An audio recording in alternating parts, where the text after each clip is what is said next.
Are you ready?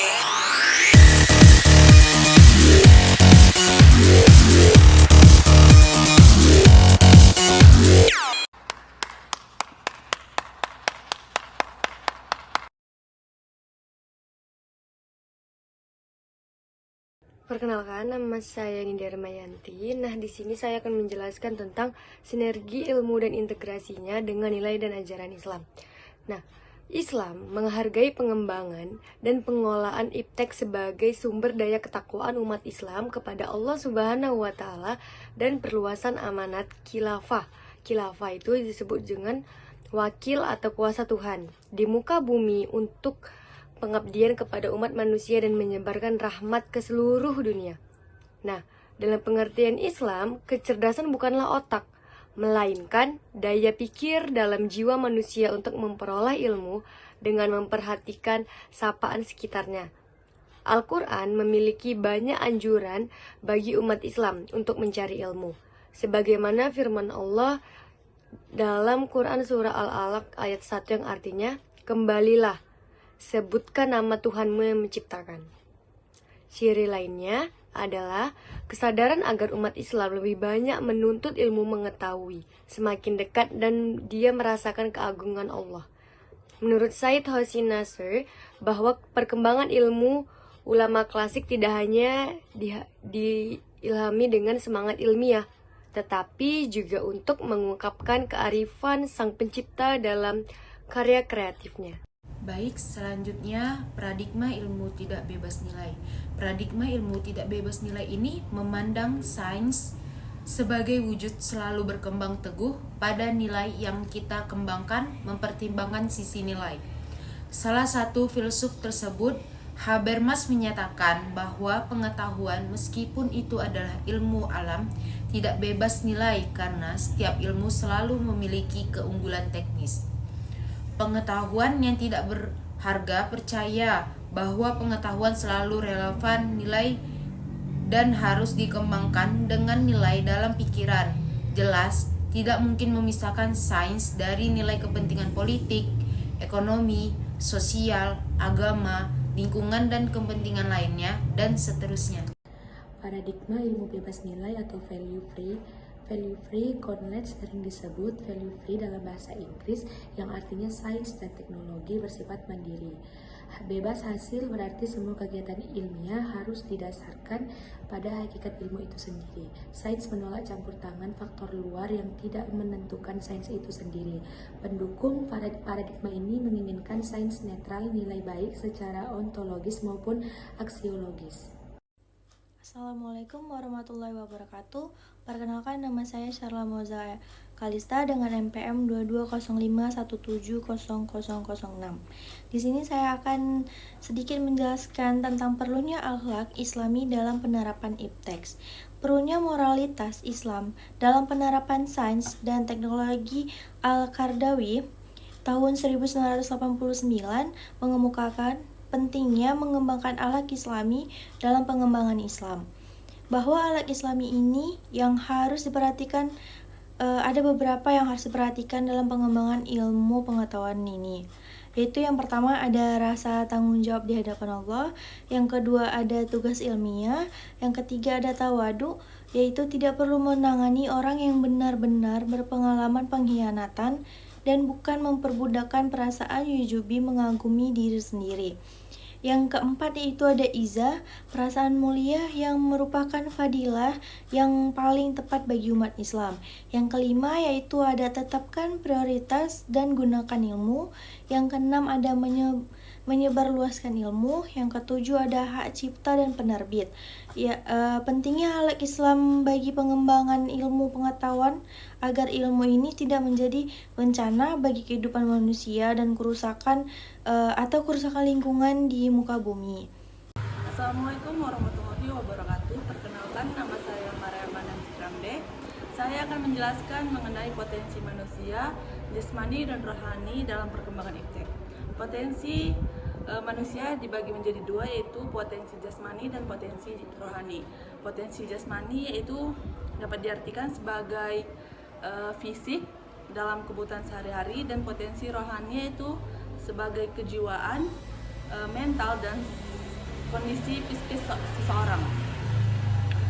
Kedua potensi ini sangat berpengaruh dalam perkembangan iptek, yang dimana kedua potensi ini mempengaruhi kemampuan manusia dalam berpikir, berkreasi, dan berinteraksi dengan lingkungan. Pendidikan yang seimbang antara jasmani dan rohani dapat meningkatkan kualitas sumber daya manusia dan meningkatkan kemampuan manusia dalam mengembangkan iptek. Assalamualaikum warahmatullahi wabarakatuh. Perkenalkan, saya Rizky Irfandi, NPM 220517005. Baik, di sini saya akan menjelaskan mengenai rambu-rambu pengembangan iptek dalam Al-Quran dan hadis. Perkembangan iptek di sisi lain memberikan berkah dan manfaat yang sangat besar bagi kesejahteraan hidup manusia. Apabila ilmu pengetahuan dan teknologi dibarengi dengan prinsip-prinsip iman dan takwa kepada Tuhan Yang Maha Esa. Sebaliknya, tanpa prinsip keiman dan ketakwaan, iptek dapat disalahgunakan untuk tujuan yang merusak.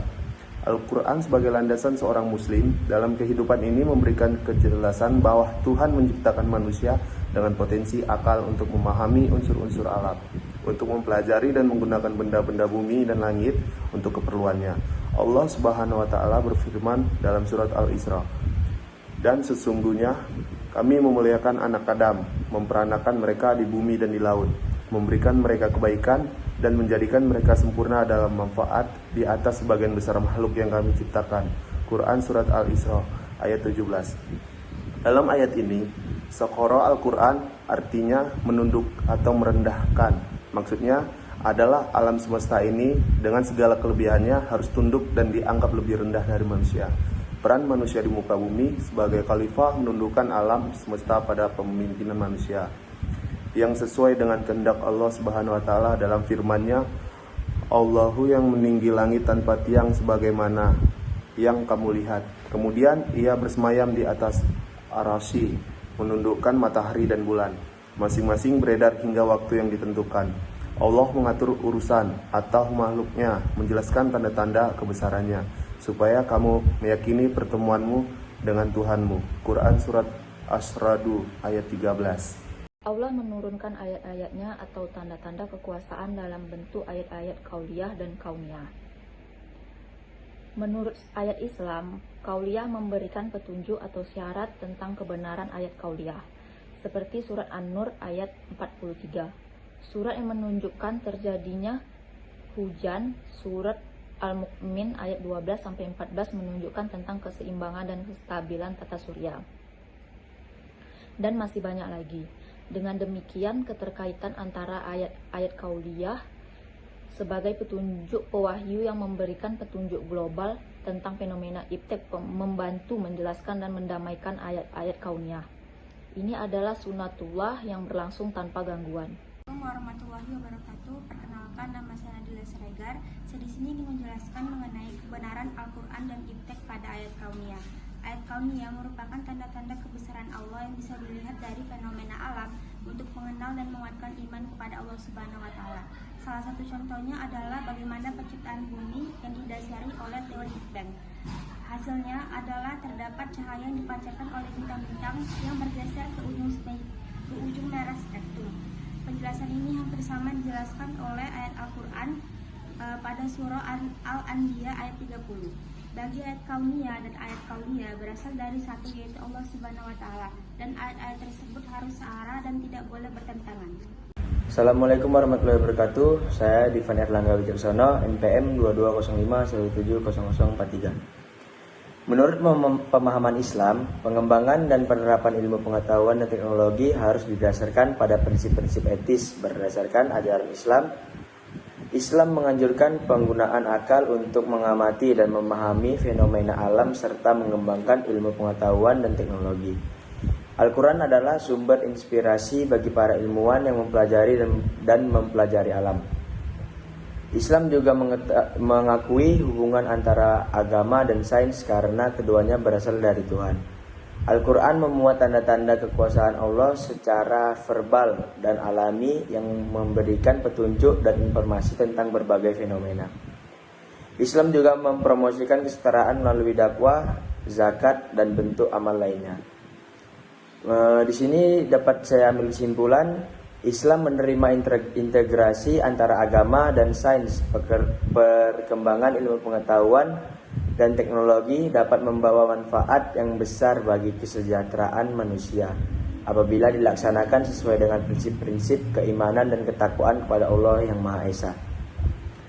Al-Quran menjelaskan bahwa Al-Quran menciptakan manusia dengan potensi intelektual untuk memahami unsur-unsur alam dan untuk mengeksplorasi dan menggunakan hal-hal yang ada di bumi dan langit.